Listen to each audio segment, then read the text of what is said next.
திண்டுக்கல் அருகே அதிகாலையில் பெய்த கனமழையால் ஆற்றில் அதிக அளவு தண்ணீர் சென்றதால் கயிறு கட்டி ஆற்றை கடந்து செல்லும் நிலை ஏற்பட்டது.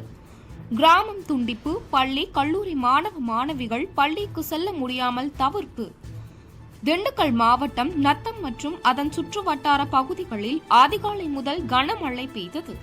இதனால் ஆறுகளில் வெள்ளம் பெருக்கெடுத்து ஓடியது. திண்டுக்கல் மாவட்டம் நத்தம் அருகே கணவாய்ப்பட்டி ஊராட்சிக்குட்பட்ட கொம்புக்காரபாளையம் பகுதியில் சுமார் 50க்கும் மேற்பட்ட குடும்பங்கள் 100க்கும் மேற்பட்டோர் வசித்து வருகின்றனர். இங்குள்ளவர்கள் அன்றாடம் தனது பணிகளை மேற்கொள்ளவும் பள்ளி கல்லூரிகள் செல்வதற்கும் திருமணிமுத்தாறு ஆற்றை கடந்துதான் செல்ல வேண்டும். இந்த பகுதிக்கு பொதுமக்கள் இப்பகுதிக்கு கோரிக்கை நீண்ட நாள் சிறிய பாலம் அமைக்க பல முறை சம்பந்தப்பட்ட துறை அதிகாரிகளிடம் மனுக்கள் கொடுத்து வந்துள்ளனர். இந்நிலையில் இன்று அதிகாலை பெய்த கனமழையால் திருமணிமுத்தாற்றில் வெள்ளப்பெருக்கு ஏற்பட்டு கிராம மக்கள் செல்லும் திருப்பணிமுத்தாறு பாதை துண்டிக்கப்பட்டது. இதனால் பொதுமக்களின் இயல்பு வாழ்க்கை பாதிக்கப்பட்டது.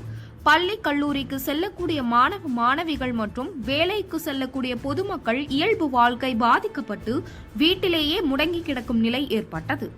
தவிர்க்க முடியாத நிலையில் கிராமத்தில் முடங்கி கிடந்த ஆண்கள் பெண்கள் கை குழந்தைகளை தோளில் சுமந்தபடி கயிறை பிடித்து கரையை கடந்தனர்.